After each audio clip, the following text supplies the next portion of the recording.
Hey, what's going on, y'all? This is Aston Williams again, coming to you with another amazing podcast episode of the Melanated Traveler.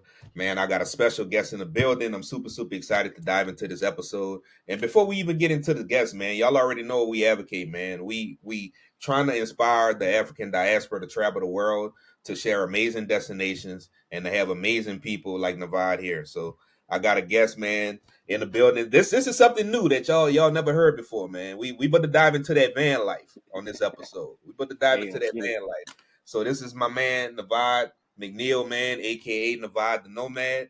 And man, I'm just so excited to have you on the show. And just like I told you in the studio before we got started, just how much I am a personal fan of yours. I came across your content, man. It's absolutely amazing.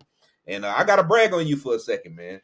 So not only do you have Van Life, you've been featured in Business Insider. We're gonna dive into that. You've been featured in the New York Times, the Today Show, man. So man, you're doing big things, man. So I just want to give you your flowers, man, before we get started, man. But welcome to Thank the you, show. bro. Thank you. I appreciate it. I'm glad to be Yeah. here. Oh yeah, definitely, man. So I mean, we're gonna dive into it. We're gonna dive into it like this because I think before we get into like the meat and potatoes of the questions about van life, about traveling around the country, man, let's talk about your why. Like just share whatever you want to share with the listeners and the viewers, man. Just kind of your background, where you're from, and what made you want to get into this type of lifestyle. What caused that? What created that? Yeah, man. So I'm from a small town, North Carolina. It's a small town called Princeville. Very small town.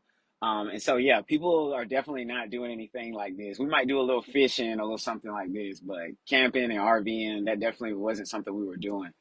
But I think for me, I think I wanted to get into it because it was like I needed something to get out of my shell. I was always, like I said, an outdoors person because we did a little of that. But as far as it's just like going this far with it, traveling and seeing the country and all that stuff wasn't that far. I think Virginia was probably as far as I had been before doing this. So that's what, about 100 miles or so. So it was just something I wanted to get into, like I said, to get outside of my shell and just really be able to challenge myself to see what I could really do. So I got started. I was around like 26 and the pandemic had hit. And I was like, it's now or never.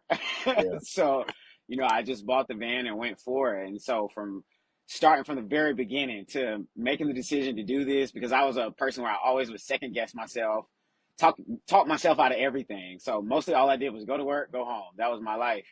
So from just the decision to doing it, to get in the van, to building it out, and just so forth and so on, it was just challenging myself to get outside of that comfort zone the whole step of the way. So that was the whole why, man. gotcha. Yeah, 2020 was challenging for everybody, right? Yes. And I think that just based on what you call yourself, we could talk about that very quickly because we talk about different eras in history. We talk about the Renaissance era, where you had a lot of disease, you had a lot of different things, but art, beauty came out of that. And I Hmm. think 2020, I don't know Oh if you yeah. agree with this or not, brother. I feel like Yes. 2020 was like the year of the nomad. That's when people said, you Yes. know what? I'm not going back to the office. You know what? I can figure out how to do something online. I can try Yep. to start something. A Hmm. lot of people wasn't thinking business. They wasn't thinking um, converting to a simpler lifestyle Yep. until the pandemic hit and we were stuck in the Absolutely. house and trying to figure out what we gonna do. And I don't know Yep. about you, bro, but Netflix and chill. I got tired of Netflix and chilling. Yeah. Yeah. It I didn't like take to be long. outside. I like to be outside. So, and let's dive into some of, I guess, some of the challenges, man, that you came across with, converting over to that lifestyle. Did you build? And I seen some of your reels, your van build. Did you build your entire build by yourself? Did you get help? So I always say I did about 70 to 80% of it myself. I had help with laying the flooring because I had did it and it just kept coming apart. So I had somebody walk me through how to lay like laying the actual, because I have like actual wood that you have in the house, like wood flooring in the van. So I would connect it and I'd start driving and it would just all slide apart. So I had some help with that. And then cutting the ceiling fan that I have in, cutting that hole in the roof and sealing that fan down. But all the rest of it I did myself, the electricity, building all the furniture, plumbing, I did all of that, and I had never done anything like that in my life. So it surprises me. I tell people every time I step in the van, it surprises me myself. If I didn't have videos and pictures of me doing it, I probably wouldn't believe it either. So Yeah, definitely. Did you where did the because I know you wanted to do it for yourself for the mind for the mind for the mindset and just the time in the pandemic, but did you have or did you have any inspiration, anybody or like a group of people, or maybe you came across some people that already done it before you, that kind of inspired you to get into oh the van man. life, or just something that you say, you know what, man, let me Well, just go on and shift to that mindset. yeah. Well, see, it was something I had thought about. I've told that story before. I had faced homelessness my senior year in college, and so I was driving a big SUV, and so I had thought about it then, but nobody was really doing that, and so I had thought about buying a small RV then. But my friends had talked me out of it and was like, dude, that's crazy. So I just ended up moving on campus with them. So the idea just kind of died down. That's like 2014. So then 2020 came around. I saw some people, like some videos of people going viral. There was a page, Gypsy Tribe, and there was a few other people. I remember just seeing their videos, and I was like, "Oh wow, so this is a thing now." Because I was just gonna buy an RV because I have nowhere else to go in 2014. 2020, I'm fine. I just wanted to do something. So I was like, "Oh shit, this is a whole lifestyle. This is a whole thing." So yeah, man. So I started seeing the reels. Other people were doing it. So I was like, I'm gonna go for it, man. It's a thing. It's a community now. There's information about how to do it and where to go, and so it's not like completely in the dark. The only downside was there wasn't too many people that looked like me doing it, but the fact that people were doing it, period, that was enough for me. You know what I'm saying? So I was like, I'm gonna go for it and try it, man. So Yeah, man, that's dope. That's dope, man. I think like I think people would love to know this, man. What's a typical day look like for you, man? On the road, what's a typical day? all right, man. Well, I work, a 9 to 5. So I roll. I usually get up probably about 5, 6 a.m. And then I'll go to the gym.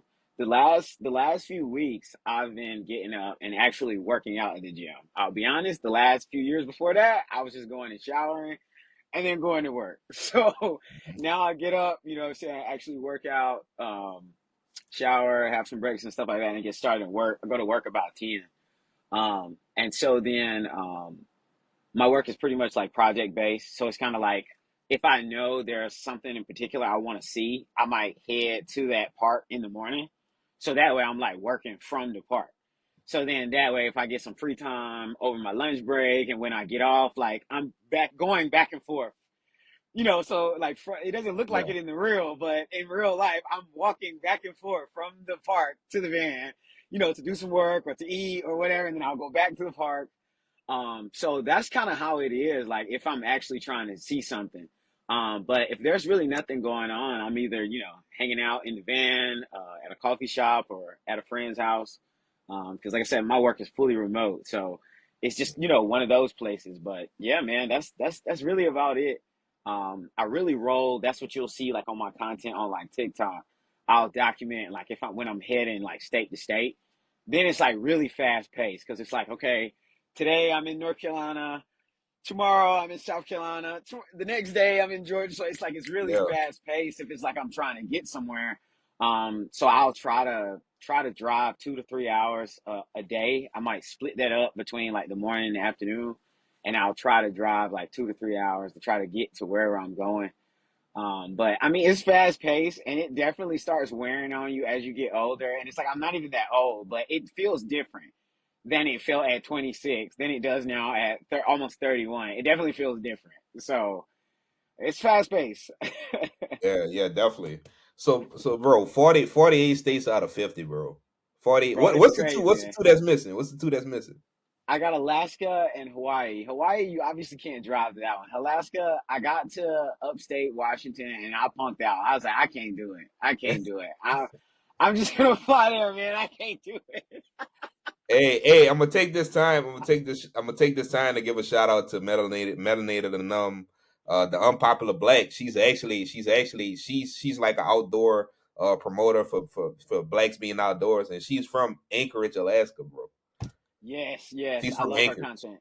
Yeah, yeah, Yes, I yeah, love her yeah, yeah, content. yeah, man. Shout out to my girl, man. Yeah, she from Alaska, so she been promoting it, man. Anchorage, you gotta get up there, bro. You gotta get up there. Yes, man. So that's my plan to fly out there later this year. Hopefully I can meet up with her while I'm out there. But yeah, man, Yeah. it looks beautiful. But that drive, woof, that drive looks crazy. Yeah, yeah, it's different, bro. It's different. Now Yeah. we're gonna talk about some of these states you went to, man. What's some of the destinations that you like? And then I personally gotta give a shout out to my home state of Louisiana. I seen that you went to Shreveport, but man, you need to work your way down. Look, don't get offended, my northerners up there. But where we from, anything south that's higher than once you go up north, us down south, we consider that like North Arkansas, North Mississippi. The That's real messed up. Louisiana's in the south. But now I'm just playing, man. Shout out to my Northerners. I seen you went to Shreveport. And speaking of Shreveport, man, I don't know if you seen, but 50 Cent about to do some big things up there, man, with the studio. He Oh, I actually did see that. he bought some acres, man, downtown, and he's about to convert Shreveport into a studio, man. So, Yeah, that's gonna but be yeah, crazy. man, what's some of the destinations like 48 out of 50? And I Hmm. know that's a lot to think about, but I'm still gonna ask the Oh yeah, question. man. Yeah, for You know, sure. what's some amazing destinations that you've been to, man, that you can share and kind of advocate us to go to, man? Yeah. Oh man. My top favorite is always White Sands National Monument. It's in New Mexico. It's so beautiful. It's just like hills of like white sand dunes. And then if you pick the sand up, and if you actually read about it too, it's like crystals inside of the sand, and you can't take any with you, unfortunately. Mm. But it is the most beautiful thing I've ever seen. If you hike up to the top of one of the dunes, you can see like a mountain landscape behind it. It's amazing. You can bring a sled or either buy one from like the shop up front, and you can actually sled down the dunes. So it's a lot of fun. I recommend going when it's a little cooler because it gets like desert hot, like in the warmer months. So definitely go like as close to winter as possible, like fall, winter time would be great. But that's definitely my top favorite. Um, After that, I probably would say, I got all my pins up here. What's that one called? Yeah, Roper Lake State Park. And what state is that? Arizona. That was another good one. I had never seen anything like that in my life, being on the East Coast. So this one's like you've got mountain ranges, you got palm trees, and then there's like this huge lake, but it's in the middle of nowhere. So it's like the setup makes no sense. Like it makes no sense at all. Like it seems man-made, but it's like it's not. So that one was another amazing one. I'm trying to think. Bottomless Lakes is my other one, but I can't think of what state that one's in. Um, it's definitely on the West Coast. I can't find the pen. It's up there somewhere.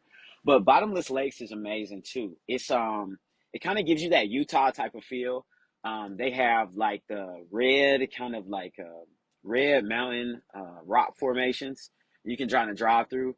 And the big thing with this park is they have what they call these bottomless lakes. And so there's these lake pools at different elevations throughout the park. So I went up about halfway, but it goes really high up. And I was like, all right, that's it for me. But I went up about halfway, and they have these green lake pools, and they're bottomless. They don't know how far they go, so you're definitely not recommended to jump in. But it's a sight to see, man. So it's just the West Coast blew my mind. I saw most of these like on my first kind of like major road trip when I drove from North Carolina to California. I saw most of that stuff, and I was just like, wow, man, America! I didn't know we had it like that. Yeah, Um, yeah, but yeah, bro. yeah, man, but those three are probably my favorite. Oh man, I'm just looking. I can use this as a list. My these pins I kind of got from all of the parks I've been to, but man, I think those are probably my top three, though, man. Those are probably my top three.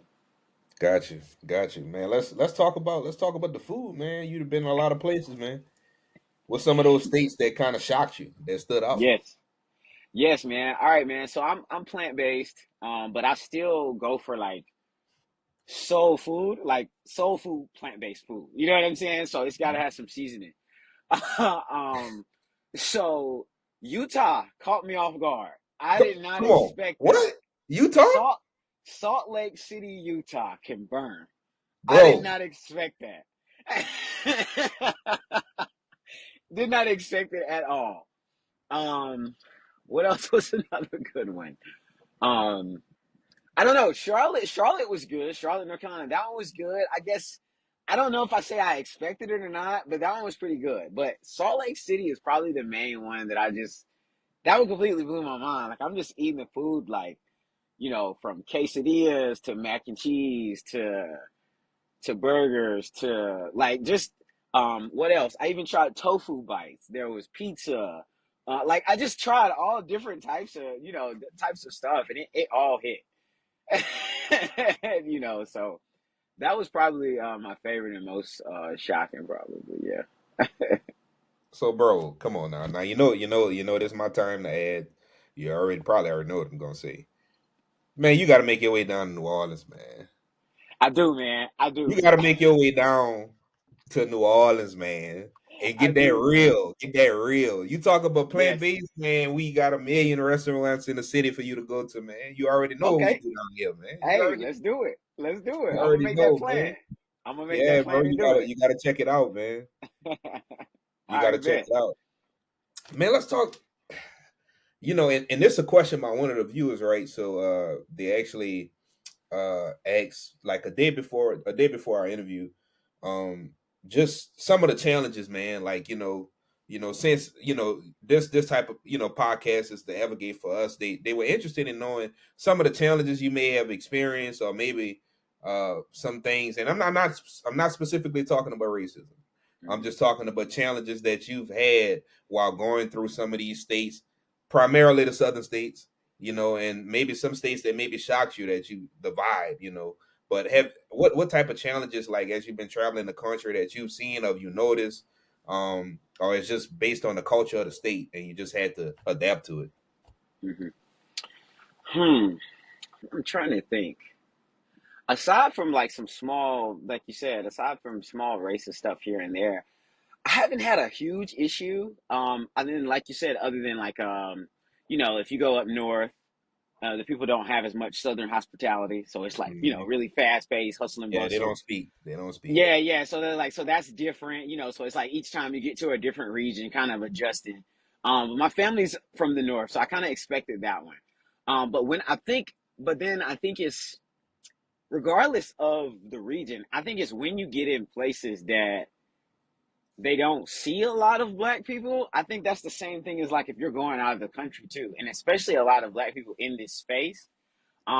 Then I mean you get some odd looks, or people may ask an odd question. Like for example, I always get asked either who do I work for, or either something about renting my van. I typically get asked that question Yeah, versus if I'm in somewhere like at the South or something like that where there's mostly, people of color. It's more like what made you get into this? Like, the questions are different. right. So I mean stuff like that, but honestly, it's been a positive experience, man. I didn't expect that, and most of my followers are concerned for my well being, but I honestly haven't had that issue, man. I haven't had that issue, praise the Lord.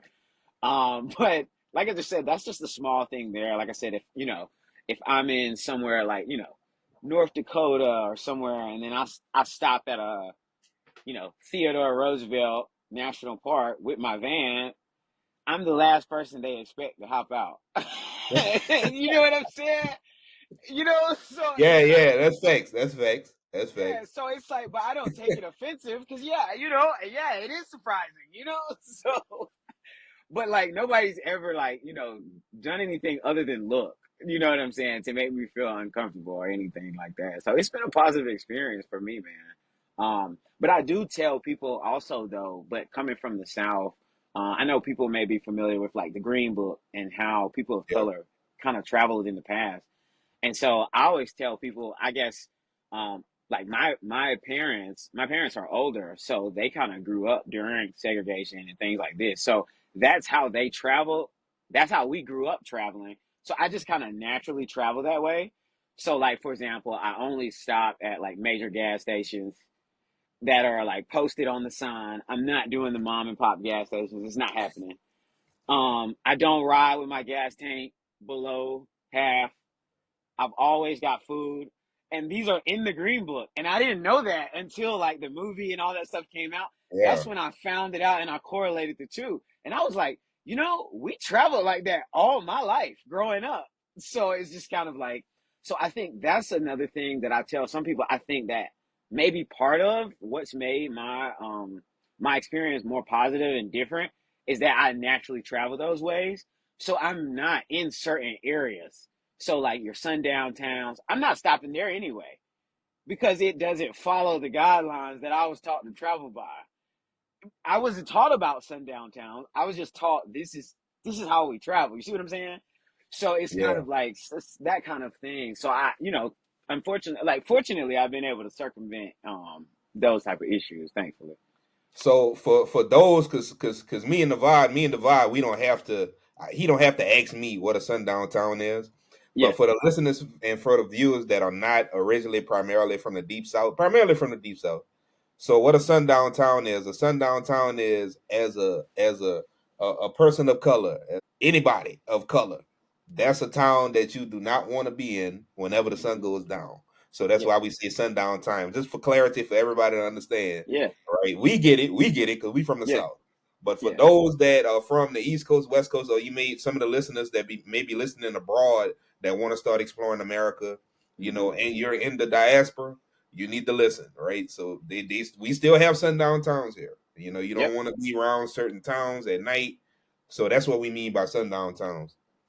Right. So And that's actually, oh, I'm sorry. Go ahead, brother. No, no, you're good. And I was gonna say I agree 100%. And so that's why it's just kind of like following those kind of like basic rules. Though it's unfortunate, it kind of because the thing, and I guess since we're giving clarity with the Green Book and all of that, a lot of our musicians and artists during that era would use this to be able to travel safely, going through the Chitlin circuit, which was basically through the South. So it allowed you to be able to know what hotels you could stay at, what restaurants you could eat at, and be served with dignity going through the South. And so, like I said, following those same means, it kind of allows you to like, bypass all of those towns and stuff, even still today. So, yeah, man. Definitely. You kind of already alluded to it, but I'll still ask this question, brother. Is when it comes to, because we know you converted everything over into, the van into the RV van life. When it comes down to maintenance, do you have a daily routine for that, or all checks? Or how do you go about doing like your daily, maintenance routine to make sure that your vehicle is up to par? Yeah.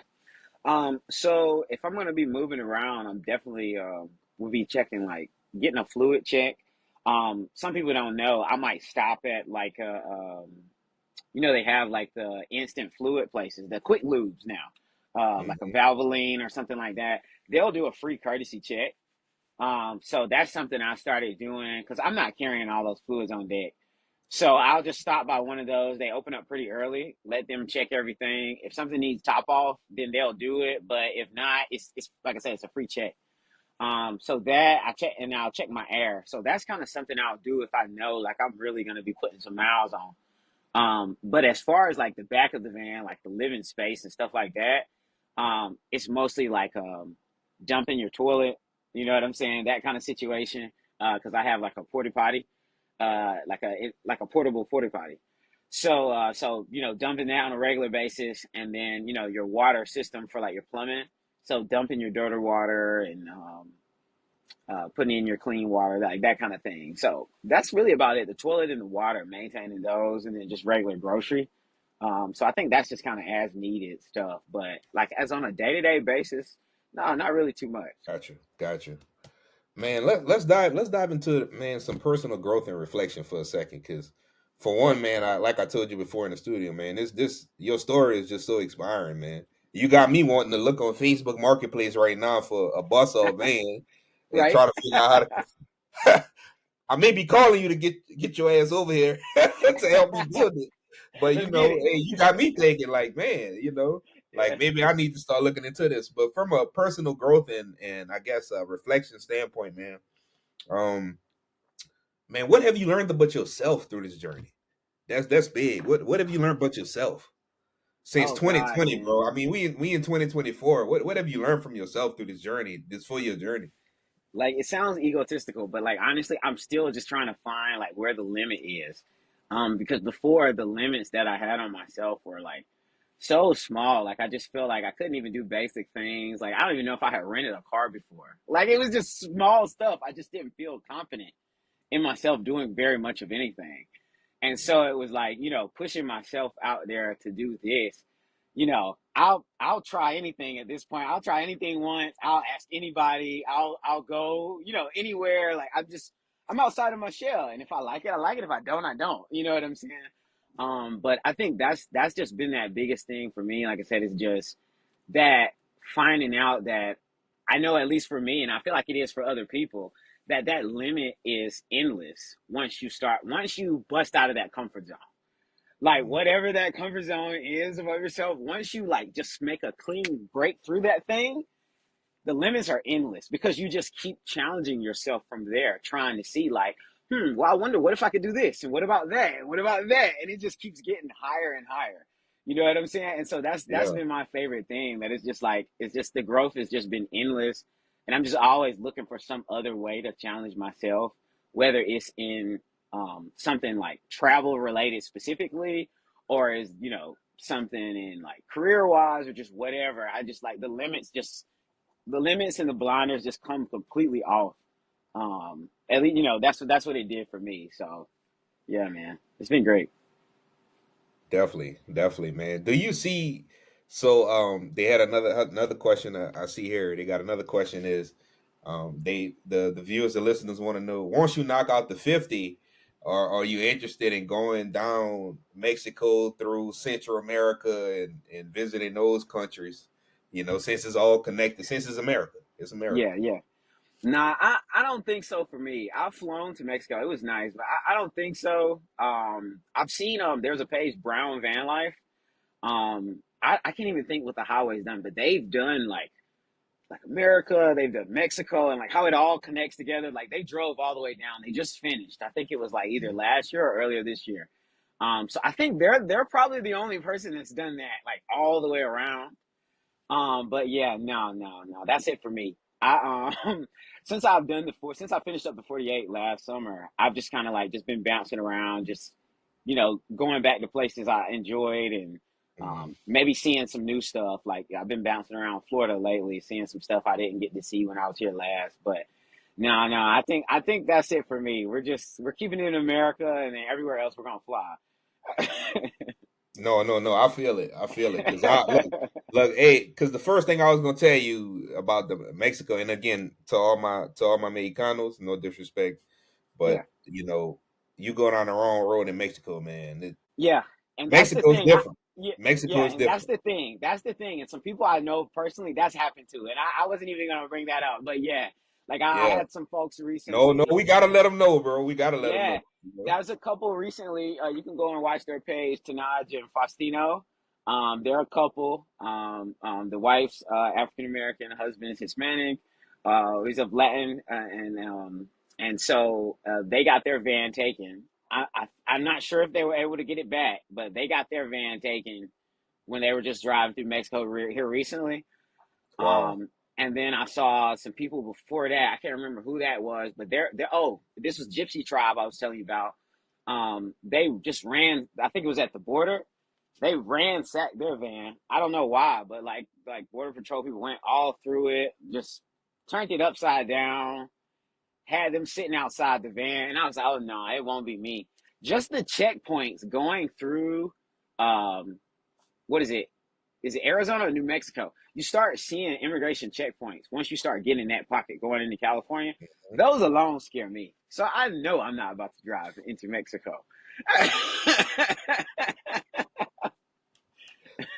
No, I feel it. I feel it, bro. Cause I look. I was like, ooh.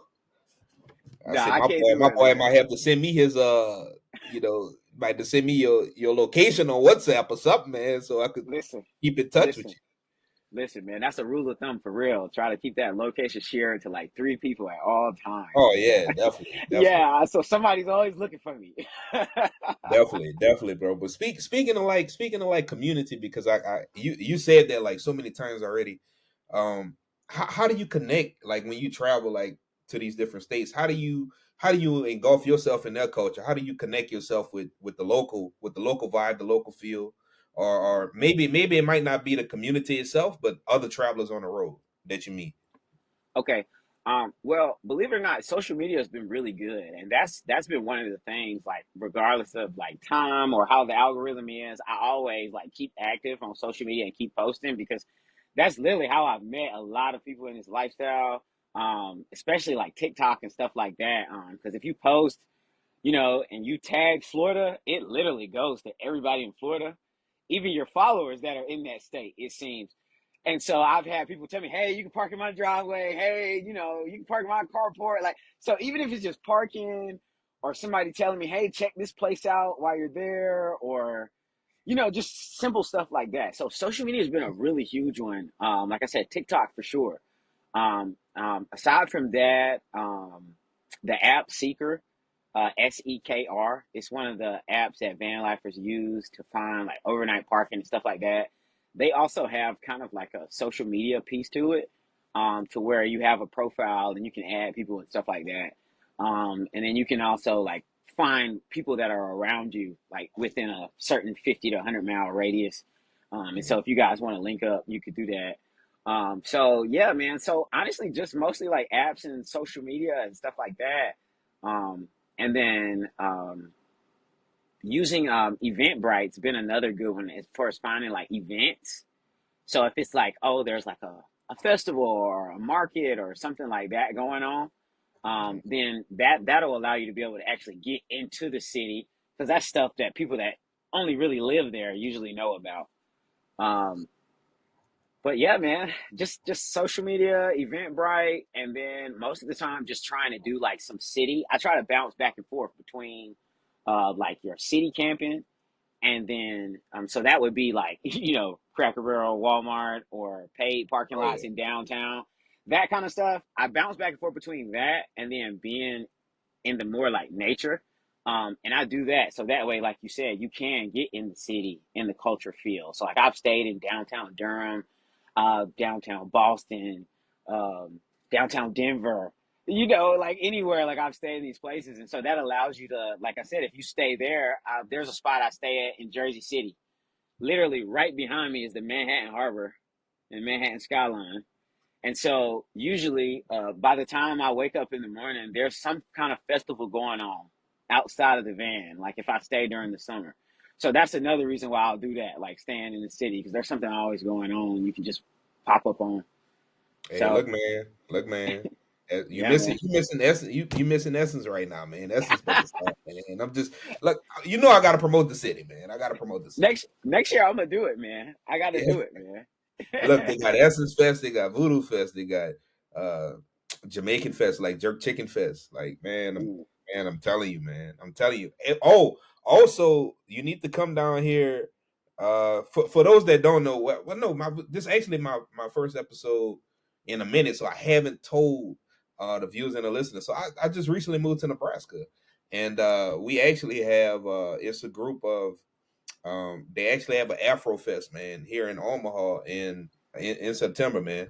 So if you're around that area, man, Oh, come that's down, come holler crazy. at your boy, bro. Come holler at your Okay, boy. okay. Yeah, That yeah. sounds There's a good, lot of man. Ethiopians down here, a lot of Kenyans, Okay, more so East Africans, and okay, a good community, man. Definitely, okay, man. That sounds like a vibe, man. definitely. And then a few more questions, man. So if somebody wanted to just say, you know what, man, I'm gonna go ahead on and get a van. I'm gonna convert it over, or Yeah. not even just about van life, man. Just about getting out there and experiencing the lens, the world through a different lens, and America through a different lens. What are just some advice, man, that you could give the people to say, you know what, just go ahead on and start. What you waiting for? Man, I think honestly that's the advice right there. Is to just start.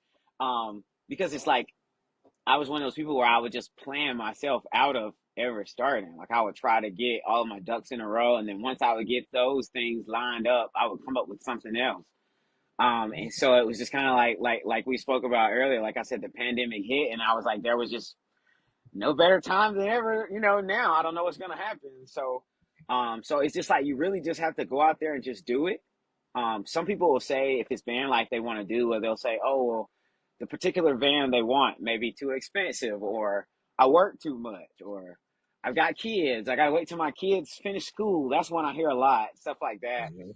And I'll tell people like, man, even if you can just do it on a weekend basis, because like, I'll tell people if you scroll down my page, it didn't just start just driving from here to California. Like, I drove from like here to like Virginia Beach. I think that's like 2 hours away. That was my very first trip with the van.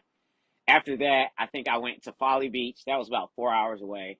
So like my first trips were really small weekend trips. One, because I was scared to death because I didn't know how to do any of this. I hadn't ever really been away from home. So it was just like I took it small. So that's why that's always my advice to people, that it's like whether it's tent camping, you camp in your car, you rent a van or RV, just like you said, just start, man, and just do something small, and then you can just grow from there. And then if you don't like it, you don't have to do it again. But it's just Right, start small, you know? right, definitely. Definitely, man, Yeah. and I'm gonna leave you with this, man, and I notice your photography as well, man, and every other thing. How can we go ahead and, man, support you, man, on your journey, throughout the country? What are some of the ways that we can support you, man? Whether that be your Yeah. business or just support your content, go ahead on and give us, give I want to give you that opportunity to go ahead on and get all your information out there, man, so we can go ahead on and support you, bro. Yeah, man, appreciate it. So yeah, my handle is Navad the Nomad on everything: Instagram, TikTok, YouTube. Also my website. You had mentioned my travel photography. Yeah, man, I've been doing photography. Oh my goodness, man. How many years is that? I don't even know. Since I was about 17, 18.